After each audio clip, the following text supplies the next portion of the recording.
¿Qué tal? Bienvenidos, bienvenidas. Este es Espacio Diverso, una coproducción entre Justicia TV y el Consejo para Prevenir y Eliminar la Discriminación de la Ciudad de México, el COPRED.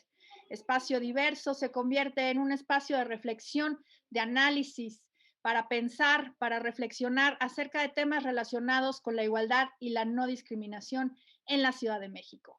Los últimos programas hemos estado hablando justamente sobre grupos de atención prioritaria y los impactos diferenciados de la COVID. Y el día de hoy vamos a hablar sobre mujeres privadas de la libertad y COVID. Respecto de los altos niveles de hacinamiento que caracterizan a la región, la Comisión Interamericana de Derechos Humanos observa que en términos generales se reportan que actualmente el número total de población que se encuentra en las penitenciarías es de 3.872.463 personas. Partiendo de la capacidad de alojamiento de las cárceles, el promedio de hacinamiento a nivel regional es del 144.2%. En determinados países y en atención a los elevados niveles de hacinamiento, la situación resulta de especial preocupación. Según datos de la Subsecretaría del Sistema Penitenciario de la Ciudad de México, existen 13 centros penitenciarios, 2 femeniles y 11 varoniles. La población privada de la libertad asciende a 27.051 personas, de los cuales 24.500 son hombres y 1.600 son mujeres. De ellos y ellas, 8.779 procesados y 18.272 sentenciados. Por lo que hace al problema de sobrepoblación, en el 2020 la Ciudad de México se encuentra por debajo de su capacidad instalada en el -5%. Como comparativo, hace 10 años la Ciudad de México tenía una sobrepoblación del 80%. El 40% de las personas privadas de la libertad lo está por robo simple y el 20% por robo calificado. Esto es en la Ciudad de México. El abuso de la prisión como política criminal, aunado al aumento de delitos que ameritan prisión preventiva y el aumento de penas, lleva al uso de las prisiones como solución del conflicto social y de la desigualdad. Como ya ha señalado Documenta, en México las mujeres privadas de libertad cumplen una doble condena. Una por estar en conflicto con la ley y otra por ser mujeres. Las condiciones de desventaja, desigualdad, discriminación y violencia que de por sí enfrentan las mujeres se agravan al interior de los reclusorios. Si además consideramos que muchas de ellas están ahí por su vinculación a delitos cometidos por hombres. Para conversar sobre la situación que enfrentan las mujeres privadas de la libertad en la Ciudad de México, me acompañan hoy 3 mujeres que son expertas en el tema y que además acompañan a mujeres privadas de la libertad en la Ciudad de México. Sofía Talamantes es coordinadora del programa del Sistema Penitenciario y Reinserción Social de Documenta AC. Beatriz Maldonado, de Mujeres Unidas por la Libertad.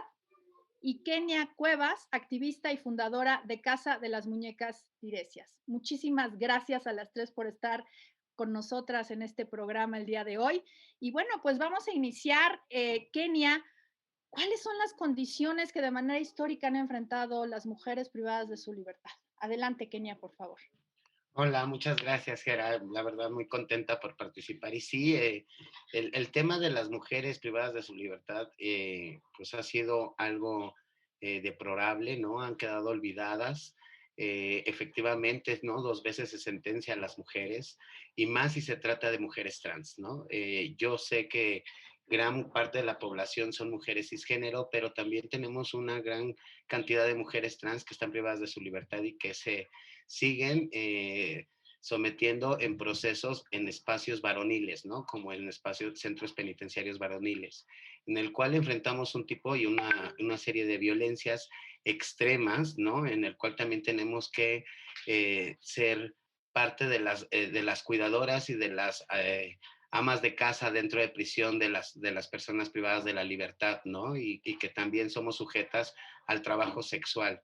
La situación y más si se involucra el VIH, que en mi caso me tocó estar pues casi 11 años privada de mi libertad en un centro varonil, y luego con una enfermedad crónica y degenerativa que también está súper estigmatizada, pues fue enfrentarme a un proceso de discriminación y de violencia extrema tanto institucionalmente como socialmente, ¿no? Y también el abandono que venía presentando mi historia de vida, ¿no? Ya que fui niña de la calle, que ejercía el trabajo sexual, que no existían redes por parte de mi espacio, de mis redes sociales, no contaba con redes y eso pues va poniéndote en situaciones de vulnerabilidad mucho más extremas, ¿no? Y que vayas perdiendo pues el autoestima y las ganas de vivir, ¿no? Y las ganas de salir adelante en estas situaciones y en estas circunstancias, ¿no? A pesar de que se ha avanzado un poco en el tema de acompañamiento para estas mujeres, pues nos siguen faltando muchas aristas que seguimos trabajando e impulsando para el reconocimiento de derechos humanos y que también se garantice la no discriminación y cero violencia dentro de penales para mujeres y mujeres trans. Muchas gracias. Así es, Kenia, no solamente el estigma, digamos, de las mujeres asociado al género, sino inclusive de las mujeres trans en específico. Y bueno, ahorita vamos a platicar sobre eso, pero justamente ha sido una de las grandes preocupaciones que se llevaron hace unos días ante la Comisión Interamericana. Beatriz, desde tu perspectiva, pues, ¿cuáles son las condiciones que de manera histórica han enfrentado las mujeres en las prisiones? Sí, muchísimas gracias y buenas tardes. Desafortunadamente, los centros penitenciarios de mujeres, gobiernos van, gobiernos vienen y siguen olvidadas las mujeres, ¿no? Aún más ahorita en este tiempo de COVID-19, las mujeres están súper olvidadas. Desafortunadamente, no hay una autoridad que de verdad pongan atención a prisión, ¿no?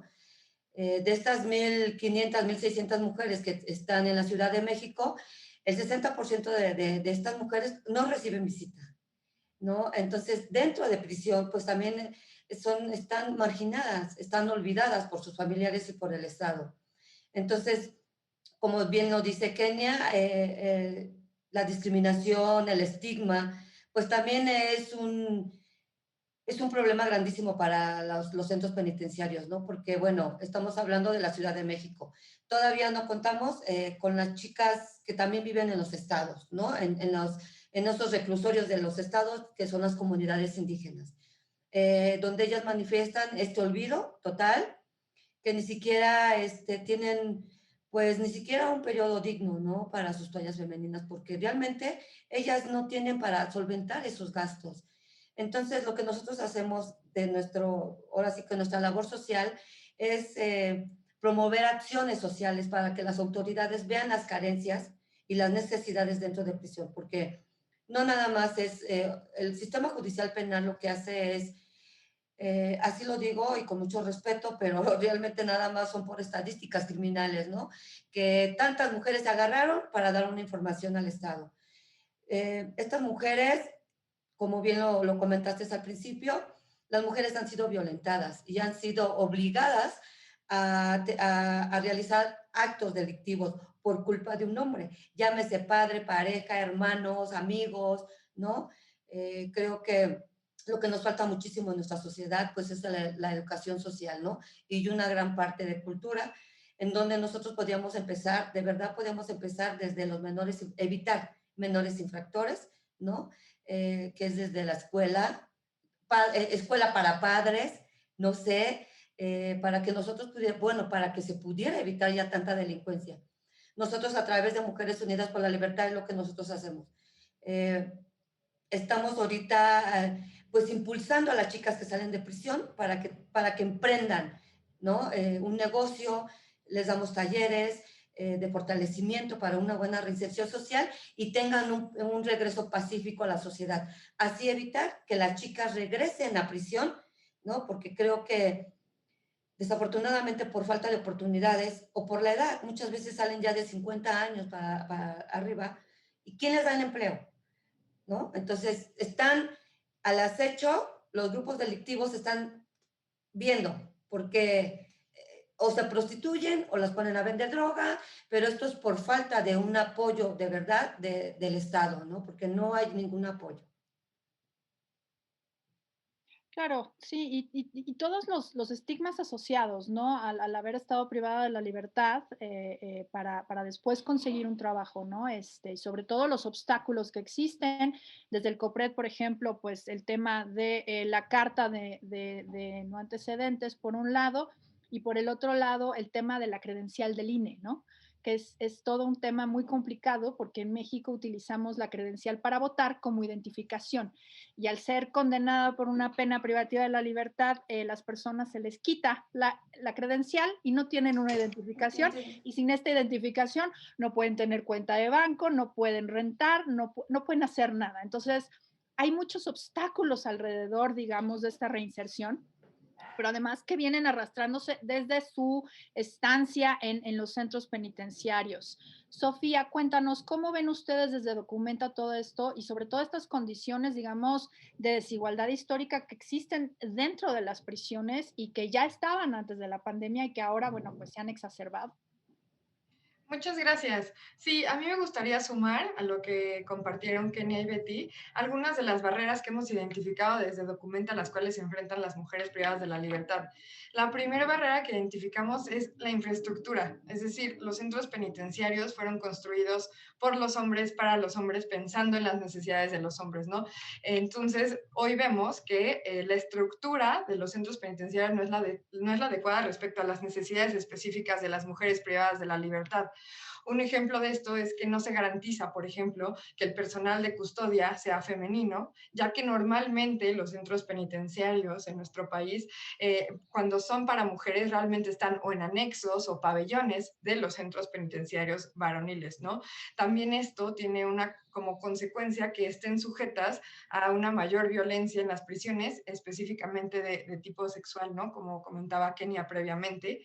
Y también esta infraestructura, que no es la adecuada para las mujeres privadas de la libertad, pues tampoco piensa en algunos espacios específicos, como por ejemplo las mamás que son madres o espacios para tener visitas íntimas, como sí se piensan en los espacios para los hombres. Entonces, esa es una de las primeras barreras. La segunda que identificamos desde el trabajo que implementamos en Documenta es esta falta de atención médica especializada, ¿no? De esta falta de servicios higiénicos, como compartía Betty, también de salud sexual y reproductiva específicas para las mujeres, aunque también lo establece la ley, ¿no? La Ley Nacional de Ejecución Penal dice que las mujeres deben de recibir, digamos que esta atención médica especializada al género desde que entran y una vez que están en el centro penitenciario, también quienes van a ser madres, ¿no? Deberían de estar recibiendo atención médica obstétrica y ginecológica especializada, y esto realmente no sucede en los centros penitenciarios de mujeres en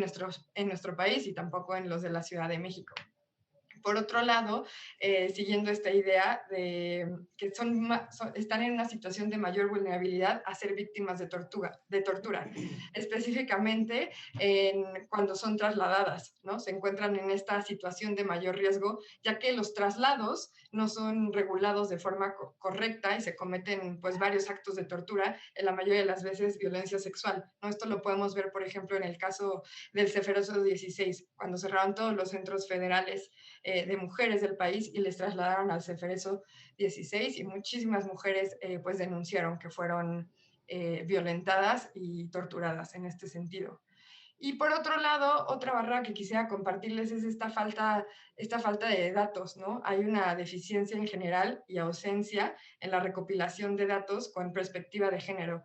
Es decir, no se generan datos, no sabemos realmente quiénes son las mujeres que se encuentran privadas de la libertad, no están desagregados los datos y pues esto implica que a la vez no se establezcan políticas públicas dirigidas y pensadas y elaboradas para las mujeres. Entonces, al no estar desagregada la información, muchas veces sí contamos como, bueno, tantas son mujeres y tantas son hombres. Por ejemplo, no están desagregadas por mujeres trans, tampoco por personas con algún tipo de discapacidad, mujeres con algún tipo de discapacidad. Entonces, en realidad no sabemos pues esta interseccionalidad, cómo afecta a las mujeres, ¿no? Cuántas mujeres son indígenas. Y bueno, la que ya compartieron mis compañeras es el tema del abandono, ¿no? Como sabemos, las mujeres privadas de la libertad no reciben casi visitas, y pues esto implica que no cuenten con estas redes de apoyo, ¿no? Tanto cuando salgan, e incluso lo hemos visto desde Documenta en su proceso penal, ¿no? Ya que muchas veces son las familias quienes llevan, ¿no? A los juzgados o meten ciertas controversias, y al no tener estas redes de familias, sí, de algún familiar que les apoye en esto, pues también se ve pues el acceso a la justicia de alguna forma pues limitado.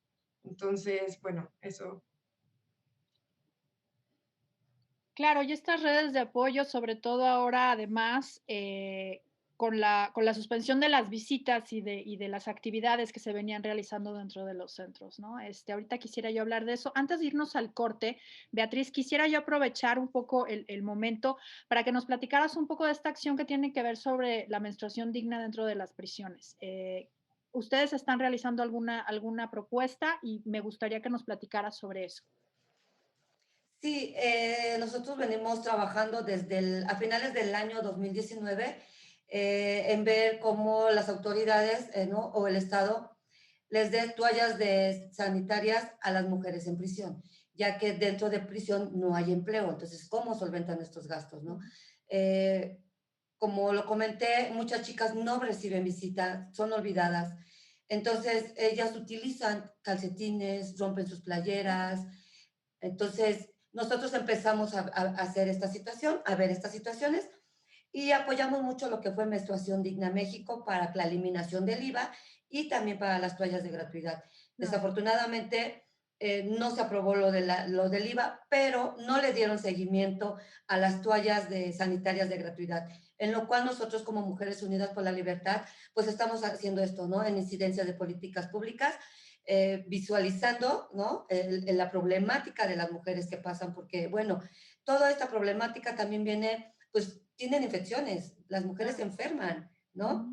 No hay agua. Entonces, si esas prendas que rompen se tienen que tirar porque tampoco hay agua para lavarlas. Muchas veces nos han querido dar toallas reciclables, que son de telita, Sí. o las copas menstruales, pero no son aptos porque no hay agua. Entonces, lo que nosotros hicimos el 17 de marzo, hicimos una mini manifestación recordándole al Estado que ellos son responsables de que las mujeres dentro del centro penitenciario sean atendidas, ¿no? Que tengan un bienestar, porque pues ellos son los que de alguna otra manera pues los ingresan a reclusión, ¿no? Entonces, ellos son los responsables de tener, como dice Sofi, tener un servicio médico adecuado y que también se le garantice sus productos de higiene personal, porque no lo hay. Nosotros el año pasado estuvimos en mera pandemia entregando toallas femeninas, Sí.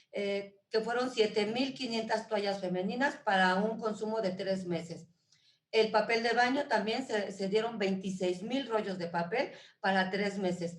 Nos fuimos con Santa Marta, Tepepan y también Cebaretsi, ya que también Cebaretsi es un centro penitenciario olvidado, ¿no?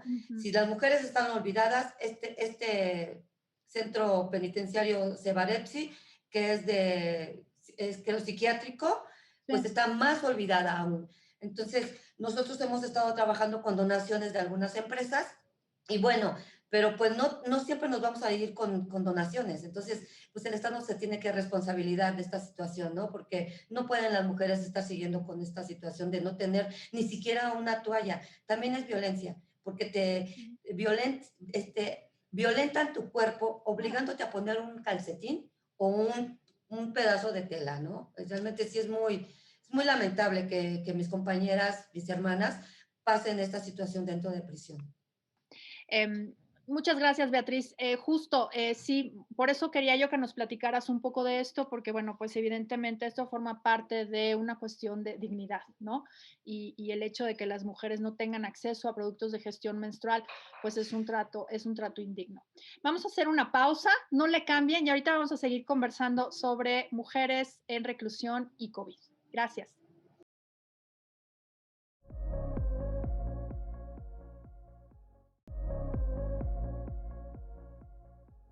Pues estamos aquí de vuelta en Espacio Diverso y estamos hablando sobre mujeres privadas de la libertad y COVID. La Comisión Interamericana de Derechos Humanos se pronunció sobre la situación especial de riesgo de las personas privadas de la libertad de cara a la pandemia. En una audiencia pública ante esta comisión el día 19 de marzo, escuchamos a varias organizaciones de la sociedad civil y a las mismas funcionarias de la comisión externar su preocupación por las condiciones en que se encuentran las mujeres privadas de la libertad. La Oficina de las Naciones Unidas contra la Droga, ONU-CDC, publicó un documento en el que ofrece recomendaciones para la prevención y control de la COVID entre las personas privadas de la libertad y las personas que trabajan en los centros penitenciarios. Asimismo, se publicó una declaración conjunta de la ONU-DC, la OMS, la ONU-SIDA, el Alto Comisionado de Derechos Humanos sobre la COVID en prisiones y otros centros de detención. La desigualdad y las condiciones marginales en que se encontraban las personas privadas de la libertad son previas a la pandemia, pero esta ha venido a exacerbarlas. Sistemas en crisis desde hace varios años en donde no se garantizan los derechos humanos y la dignidad de las personas. Se ha expuesto la falta de garantías de los derechos humanos, así como las dificultades en específico que viven las mujeres trans. Falta de acceso a la salud, agua potable y saneamiento, falta de alimentación adecuada. Existen las reglas Nelson Mandela para el tratamiento de los reclusos, ese es el nombre de las reglas, que pues todavía están lejos de aplicarse y de hacerse garantes. La emergencia sanitaria que ya se vivía en las prisiones se vio agravada. La falta de acceso a productos de higiene, como ya también estábamos conversando. Tampoco ha sucedido la excarcelación de personas como se solicitó muy a principios de la pandemia y tampoco se ha hecho posible el trámite de la ley de amnistía. Sobre este tema en específico, quisiera preguntarte, Sofía, en Documenta, ¿han acompañado algún proceso relacionado con la ley de amnistía? ¿Cómo esta cuestión que se estuvo solicitando muy al principio sobre la excarcelación de personas de cara a la pandemia, sobre todo quienes estaban enfrentando procesos, en fin, cómo se ha manejado esto justo de cara a la pandemia?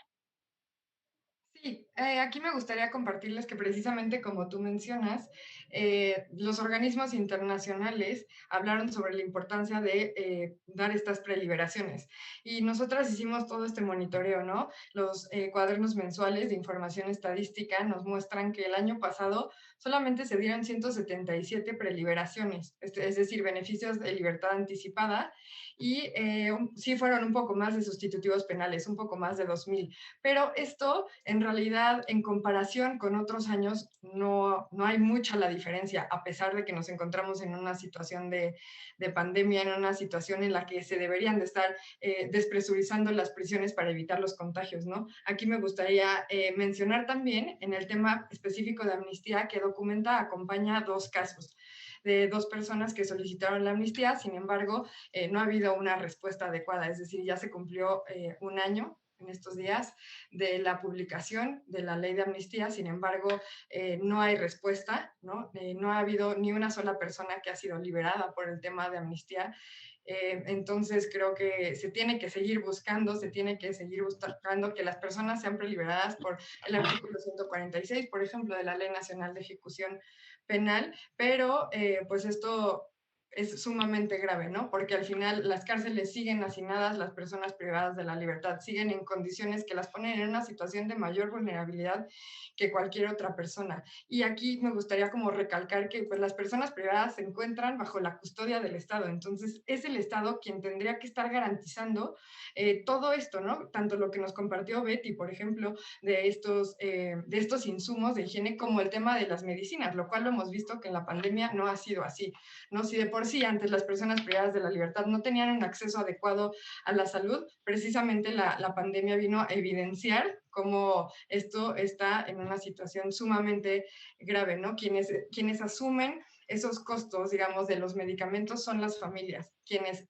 cuentan con el apoyo de las familias, muchas personas que se acercan al CAIFAM, que es el Centro de Atención Integral para Familiares de Documenta, nos comparten que en caso de que su familiar se contagió, pues son ellos quienes asumen el tema de los medicamentos. Si tienen suerte de llegar en el momento adecuado para brindarles los medicamentos, porque muchos de ellos ni siquiera se enteraron que su familiar ya estaba en una situación sumamente grave. Entonces, Gracias, Sofía. Kenia, tú que has estado trabajando de manera directa con poblaciones privadas de la libertad, ¿cómo se ha profundizado la discriminación, la violencia, la desigualdad ante el riesgo de contagio, además, sobre todo en los centros penitenciarios? Pues efectivamente, como lo han mencionado mis compañeras, efectivamente algo que ya era precarizado se ha venido a precarizar mucho más, ¿no? Todas las condiciones de vida que tienen estas personas que se encuentran dentro de centros penitenciarios, ¿no? Y mi preocupación es que efectivamente cuando llega el COVID, pues todo se pronuncia al COVID y en torno al COVID, y no nomás sucede dentro, ¿no? Sino también fuera de prisiones, que ahora pareciera que se desapareció el VIH, los cánceres, desapareció la diabetes, la hipertensión y otras enfermedades, ¿no? Estomacales, gripa, ¿no? Ahora cualquier cosa, cualquier situación, pues es COVID, ¿no? De hecho, ha habido un impacto psicológico, ¿no? Y de miedo colectivo, porque efectivamente ahora presentas una pequeña gripa, moqueo o no sé, cualquier situación y ya no quieres detonarlo para que no te involucren con COVID y no te pongan en ese aislamiento que muchas de las personas que hemos presenciado estos casos de cerca, pues ya no los volvemos a ver, ¿no? Y es terrorífico esto, ¿no? Entonces, esto ha provocado un impacto psicológico, suicidios, ¿no? Suicidios de las personas privadas de la libertad, porque las personas que tenían poca red, ¿no? De apoyo, pues se cancelan las visitas, otros de plano no tenían red, pero podían generar dentro del penal, pues para solventar sus propios gastos, algo que mencionaba perfectamente mi compañera, que todo cubre o todo va al costo de la persona privada de la libertad. Desde que tú ingresas, nunca se te da un uniforme, nunca se te dan cosas de aseo personal, nunca se te da un cepillo de dientes, o no sé, alimentación, la alimentación la tienes que pelear prácticamente en los ranchos, ¿no? Tienes que agarrarte a trancazos con alguien para que no te ganen tu lugar o para que no se lleven el último pan, ¿no? O sea, es terrorífico lo que se vive, ¿no? Entonces, hay mucha corrupción, ¿no? Mucha corrupción dentro porque todo lo que llega de insumos de alimentación o también insumos de salud, desgraciadamente se vende dentro de prisión y hay una comercialización dentro de los mismos internos, ¿no? Entonces, imagínate cómo algo que ya venía evidenciándose de forma alertante para todas las organizaciones y que ya veníamos trabajando en estos procesos, ahora se vino a alertar mucho más con la COVID, ¿no? Y la COVID, pues efectivamente se habla que no hay casos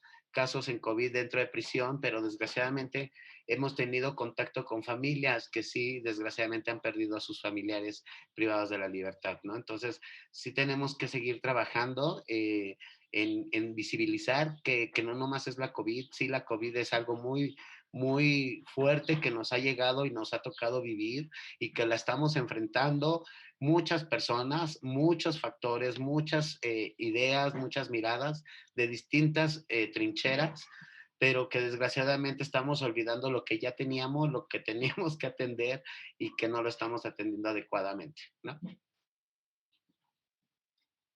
Claro, sí, y es un tema muy grave, justo el hecho de que se esté descuidando, el acceso a la salud de todos los demás temas, ¿no? Digo, como decías, desde un dolor de panza, desde una intoxicación, algo cotidiano, hasta, enfermedades crónicas, que ya se tenían, ¿no? Beatriz, el tema de acceso a la salud que ustedes, digo, lo vienen trabajando desde esta perspectiva de la menstruación, pero que implica, digamos, también el acceso a servicios de salud. ¿Cómo lo están viendo? ¿Cómo se ha modificado, digamos, este servicio o el acceso a este derecho desde las prisiones?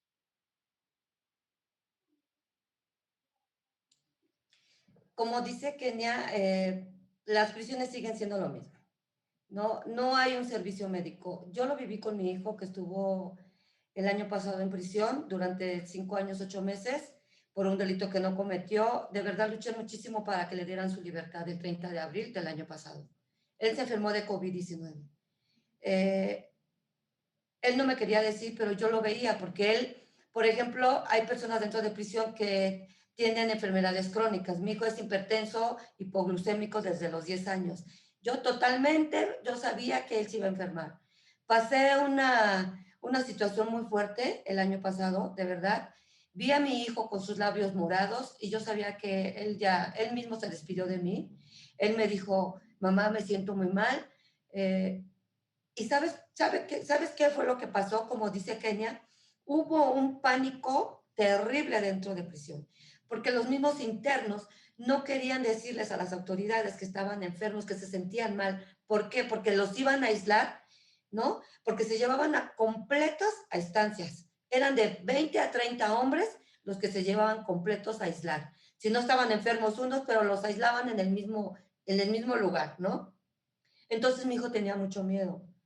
La verdad sí para mí fue algo muy, muy, muy, muy, muy fuerte, en donde te digo que él se despidió de mí y entonces yo lo que hice fue salir del centro de reclusión ese día de visita, me dirigí con el director y yo le dije que mi hijo tenía COVID.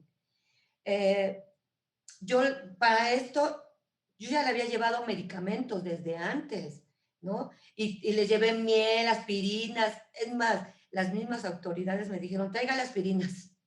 O sea, yo dije, ¿cómo? Porque no se les hicieron las pruebas a nadie se les hicieron las pruebas dentro de prisión, aún sabiendo que tenían una gripa o que estaban enfermos del estómago, o sea, nada. Fue una situación muy fuerte y como dice Kenia, tú te enfermas también, porque yo también me enfermé psicológicamente, yo decía, ya valí, ya me enfermé, porque no olía, me sentía mal, estábamos mal, ¿no? Entonces, muchos familiares pasaron la misma situación y, por ejemplo, con las mujeres, no hubo mucho contagio porque las autoridades del Centro Penitenciario Santa Marta, más en Santa Marta, sí tuvieron como que fue más fuerte ¿cómo se dice? Que no dejaban pasar a los familiares, ¿no? Ni a nadie, absolutamente a nadie, porque también dentro de prisión hay niños. Entonces, por eso, esa fue la situación. Solamente nosotros supimos de algunas personas. De hecho, la señora Polanco falleció el mes pasado, falleció de COVID-19, una señora que le dieron 50 años de prisión, llevaba 12, por la misma enfermedad crónica que tenía, pues por obviedad, ¿no? Se agudizó más pues ahora sí que su enfermedad y falleció el mes pasado. Entonces, en los de mujeres, afortunadamente no hubo tantos contagios. Las chicas que van ingresando las tienen en otro lado. Entonces, ahí sí a ellas sí se les hacen las pruebas, ¿no? Pero no las mezclan con las que están en gobierno. O sea, hay que dejar que pase su cuarentena y ya de ahí, bueno, pues ya las van pasando, ¿no? Pero, por ejemplo, en los centros varoniles, la verdad supimos muchísimos de muertes, ¿no? Supuestamente nada más hubo como no sé, dicen que como 300 fallecidos en los centros penitenciarios, pero la verdad, yo lo vi en el norte, muchísimos. La mitad del norte estuvo enfermo y la mitad del norte, digamos que la mitad de la mitad fue que estuvieron aislados. Mi hijo vio cómo falleció un compañero de su estancia, de su dormitorio, entonces él fue el que empezó a contagiar a varios, ¿no? Mi hijo ahorita tiene 27 años, quedó con secuelas, no puede respirar bien, entonces salió libre, pero pues, o sea, lo estamos sacando de prisión, pero sale libre con la remisión parcial de la pena y tenemos que hacer trámites porque salió con la remisión parcial de la pena, hay que ir a firmar, hay que a esto, entonces, realmente, entonces, ¿cuál es la remisión parcial de la pena? Porque dicen que es 2 por 1, ¿no? Entonces, todo cerrado, los juzgados cerrados, las mujeres nos decían, por favor, ayúdanos, ¿qué podemos hacer? Yo la verdad, llegó un momento en que yo les dije a mis compañeras, yo ya no puedo más porque en ese sentido con mi hijo, sí se me fue, pues estuve muy mal yo también, ¿no? Entonces, ver a mis compañeras pidiendo ayuda, ¿no? Por sus familiares que se quedaron sin trabajo, que no les llevaba nada. Entonces nosotros hicimos kit, pedimos a la sociedad un poco de kit y sí nos los hicieron llegar, despensas, llevamos pollos rostizados, o sea, fue algo muy fuerte y hasta la fecha siguen sin ver a sus familiares porque la mayoría de los visitantes son de la tercera edad, entonces no pueden pasar y siguen esperando su visita. Entonces, hasta que no estemos en semáforo verde, Entonces, es como estos familiares vulnerables también van a poder pasar a ver a sus internas, ¿no? Realmente el COVID vino a desbaratar muchas ilusiones, de verdad, muchos proyectos, a lo mejor libertades, ¿no? La ley de amnistía está parada, no hay nada.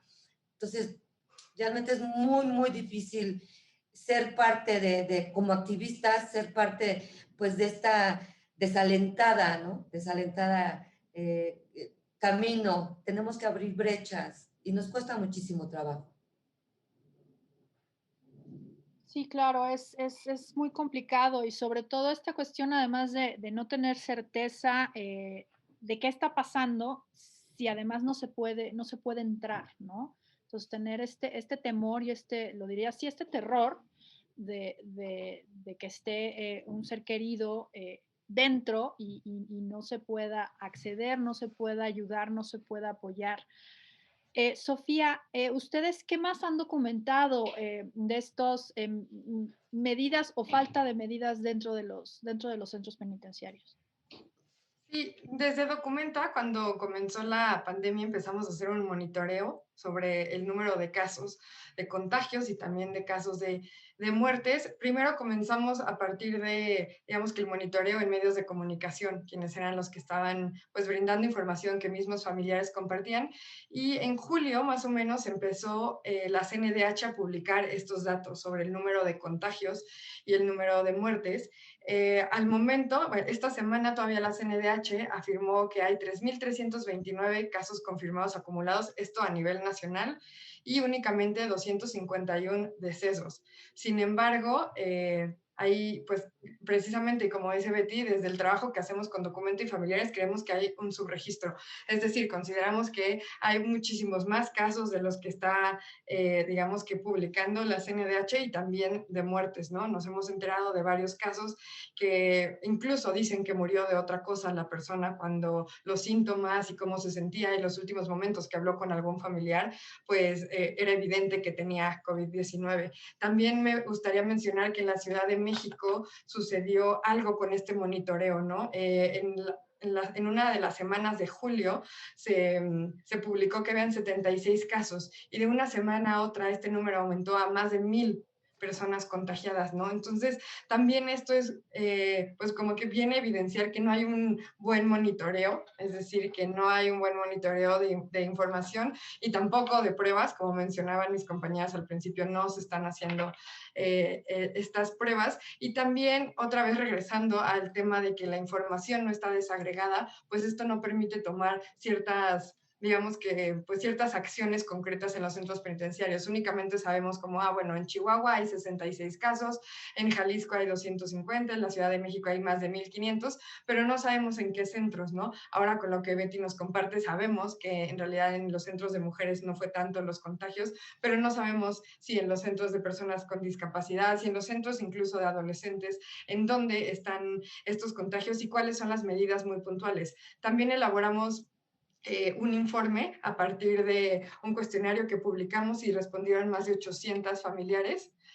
Y ahí precisamente identificamos que no conocían las mismas familias ni sus familiares en prisión las medidas de prevención. Esto lo hicimos en abril del año pasado. Entonces, pues el 50% dijo que no conocía cuáles eran las medidas y tampoco sabían cuál iba a ser, digamos que las acciones o los protocolos de actuación en caso de que se contagiaran, lo cual era sumamente grave. Y aquí nada más mencionar que a nivel federal sí se publicó un protocolo para los centros federales que en realidad no daba mucho detalle, solo decía que las personas iban a ser aisladas y más bien cada entidad, cada estado, cada centro penitenciario fue tomado estas medidas como comparten mis compañeras, ¿no? Se suspendieron las visitas, en algunos completamente, en algunos se reducieron y también creo que es importante aquí como cuestionar y plantear pues sí, al sistema penitenciario, por ejemplo, qué protocolos implementaron en el caso del personal de custodia, porque nosotros lo que cuestionábamos era, bueno, familiares no pueden ingresar, pero personal de custodia pues salía y entraba. Entonces nosotros también lo que decíamos, bueno, pues entonces están previniendo, según ellos, ¿no? En el momento que no permiten que las familias vayan y sabemos todo lo que implicaba esto, pero ¿qué pasó con el personal de custodia, ¿no? Entonces creo que pues seguimos desde Documenta con este llamado tanto a las autoridades penitenciarias como a las autoridades corresponsables y específicamente a la Secretaría de Salud, ¿no? Que brinden información adecuada, que sea transparente cuáles son los protocolos y que también den información a los familiares de qué es lo que está sucediendo al interior y qué acciones concretas están haciendo precisamente en el tema, como mencionaban, Kenia, de salud mental, ¿no? ¿Qué tipo de acompañamientos se está dando a las personas privadas de la libertad y también pues a los familiares, ¿no? Fundamental todas estas medidas. Ahorita, después del corte, me gustaría que platicáramos justamente sobre, bueno, qué falta y qué tendríamos que estar haciendo, pero no le cambien. Ahorita regresamos, estamos en Espacio Diverso.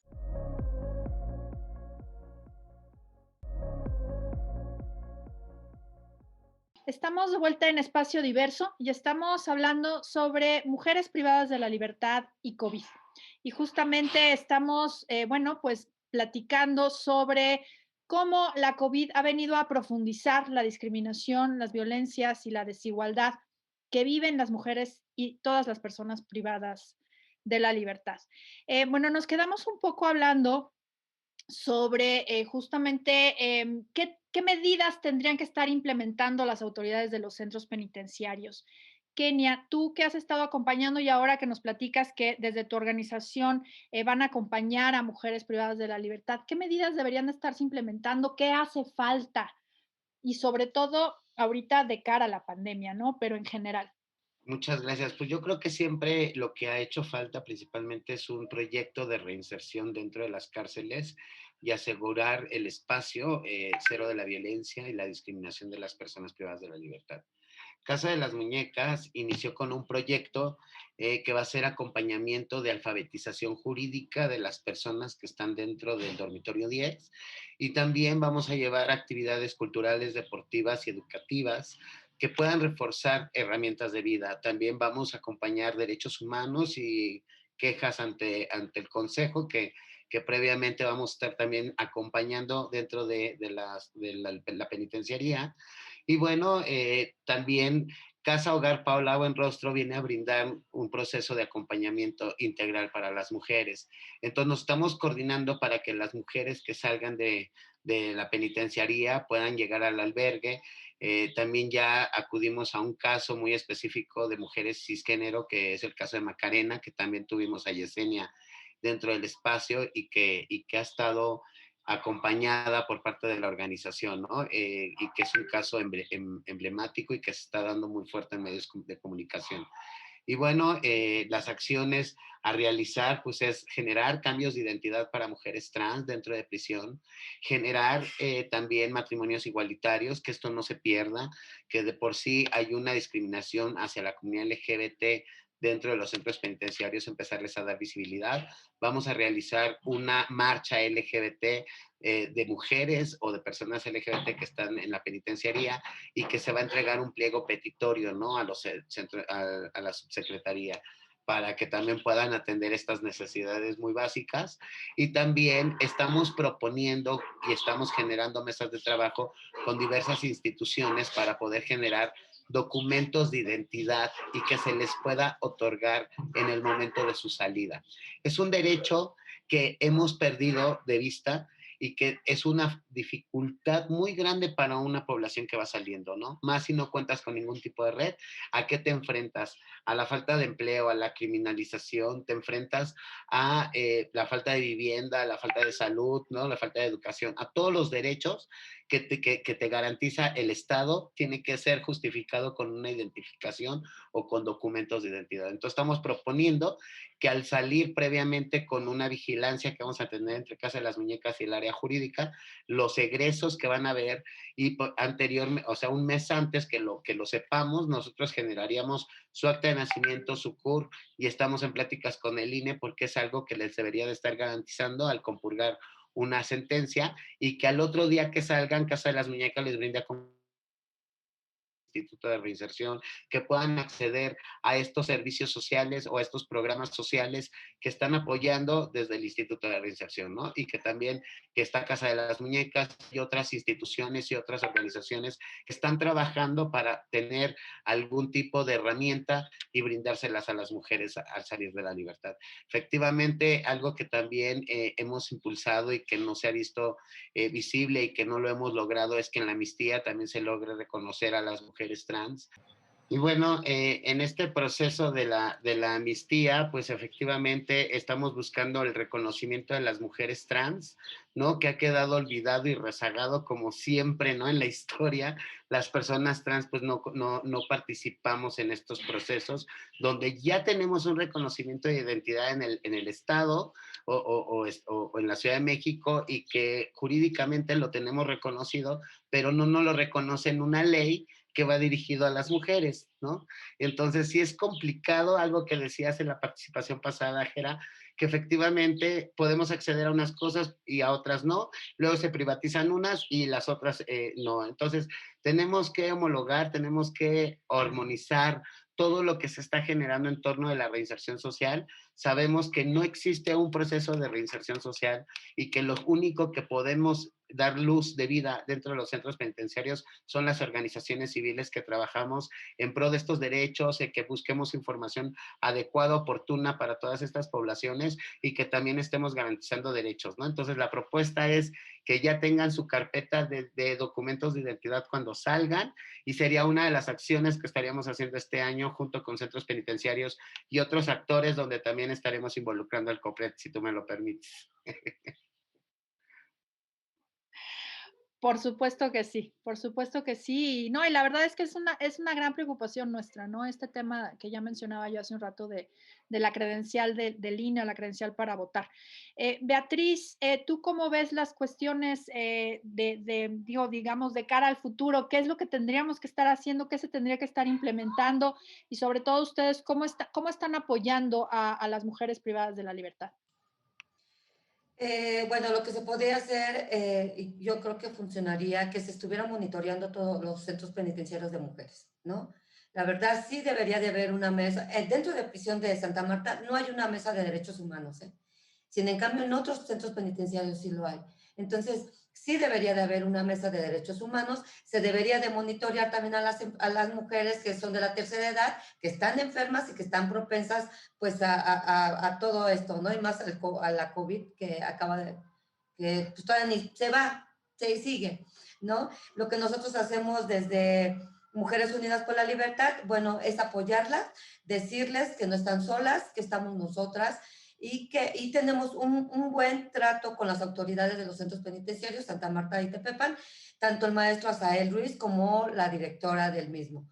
Y fuera, nosotros estamos capacitando a las chicas, estamos de impulso laboral, trabajando con reinserción social, en donde se les da talleres, ¿no? De fortalecimiento para una buena reinserción social y así tener un regreso pacífico a la sociedad y evitar que vuelvan a residir a prisión. Son 11 mujeres que ya han salido de Mujeres Unidas por la Libertad con talleres, computación y todo lo que podamos nosotros ayudar. Creo que si nos unimos como sociedad, grupos, cooperativas, organización y Estado, podríamos evitar que haya un índice de delincuencia altísimo. Al contrario, todo esto bajaría, ¿no? Y dejar ya de criminalizar, perdón, de criminalizar a las mujeres, de discriminar y de olvidarlas, porque están en una situación son muy marginadas, ¿no? Entonces, eso es lo que nosotros, por lo menos ahorita estamos pues en periodo digno y después nos vamos con las incidencias políticas públicas con las mujeres de la tercera edad, que son poquitas, son 69 mujeres entre Tepepan y Santa Marta. Entonces, que salgan, ¿no? Si van a fallecer a gusto con su familia, o sea, ¿por qué dentro de una prisión? ¿No? Creo que ya pagaron su sentencia y entonces la sociedad no tiene que condenarla aún más. Ya no, ya no. Entonces, eso es lo que nosotros estamos pues trabajando en esto, Gerard. Muchas gracias, Betty. Sí, bueno, el abuso, decíamos hace un momento, ¿no? De la pena de prisión como la solución mágica de todos los problemas, me parece que es algo que nos obliga a pensar, a repensar, a replantear, porque muchas veces, inclusive desde nuestros temas, ¿no? La discriminación, las violencias hacia las mujeres, digo, evidentemente hay unas que no serían discutibles, pero otras que quizá tendríamos que estar discutiendo si tendrían que ser sancionadas con penas privativas de la libertad. Sofía, tu perspectiva, por favor. Sí, desde Documenta consideramos que lo más importante, bueno, una de las cosas es seguir impulsando el tema de preliberaciones, es decir, que los jueces de ejecución pues revisen estas solicitudes de preliberación, tanto de libertad condicionada, libertad anticipada, ¿no? Que se brinden estas preliberaciones. Por otro lado, también mencionar que sería importante disminuir el tema de prisión preventiva, ¿no? Sabemos que esto aumenta y cada vez aumenta más en lugar de ir disminuyendo, ¿no? Desde que cambió el catálogo, aumenta el número de personas en prisión preventiva y esto los pone en una situación también de mayor vulnerabilidad porque no pueden acceder a ciertos beneficios que las personas sentenciadas ya. Y en el caso de las mujeres, precisamente la organización Intersecta presentó el año pasado que de cada 2 mujeres, una se encuentra sin sentencia. Es decir, la mitad de las mujeres que se encuentran privadas de la libertad se encuentran sin sentencia, lo cual es sumamente grave. Y también sumando a lo que dicen mis compañeras, el tema del monitoreo, ¿no? Que las comisiones estatales, la Comisión Nacional debería estar haciendo estas visitas para saber realmente qué protocolos están implementando, cómo está la situación, las condiciones de las prisiones. Y por último, poner sobre la mesa el tema del plan de vacunación, ¿no? Sabemos que ya ha empezado la vacunación en la Ciudad de México y en otros lugares y no se ha contemplado a la población privada de la libertad, ¿no? Incluso no se ha contemplado a las mujeres adultas mayores que se encuentran en la prisión, ¿no? Sabemos que ya en Xochimilco vacunaron, ahí están 3 centros penitenciarios, ¿no?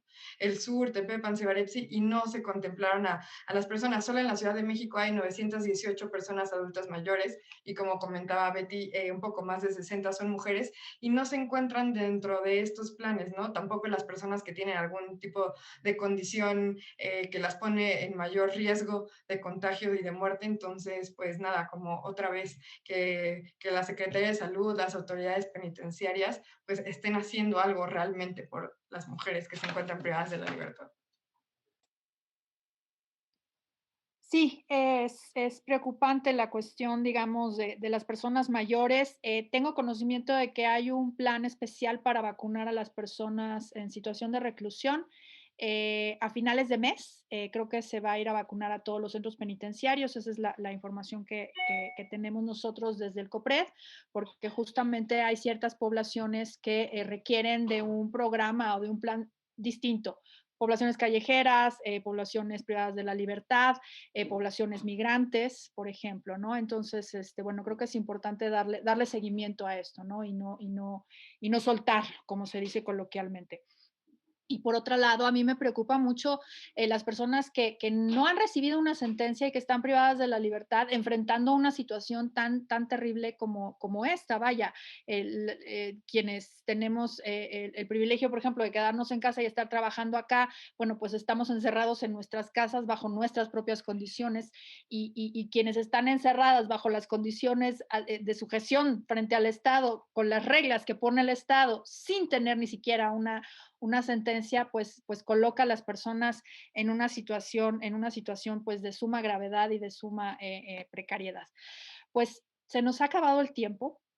Como siempre digo, terminando el programa, esto se pasa muy rápido y tendríamos muchos, muchos más temas que platicar con respecto a las mujeres privadas de la libertad, y no solamente de cara a la pandemia, sino en general de cara a las condiciones en que se encuentran. Yo simplemente quisiera rescatar la cuestión de los prejuicios que existen hacia las mujeres en específico privadas de la libertad y quedarnos con esa cuestión, digamos, de cómo el hecho de que la gran mayoría de mujeres que enfrentan una condena en un centro penitenciario tienen que ver justamente con alguna comisión de un delito relacionada con un hombre. Y eso está documentado, no es algo que nos hayamos inventado ninguna de nosotras cuatro, ni ninguna de las organizaciones o academia que lo ha documentado.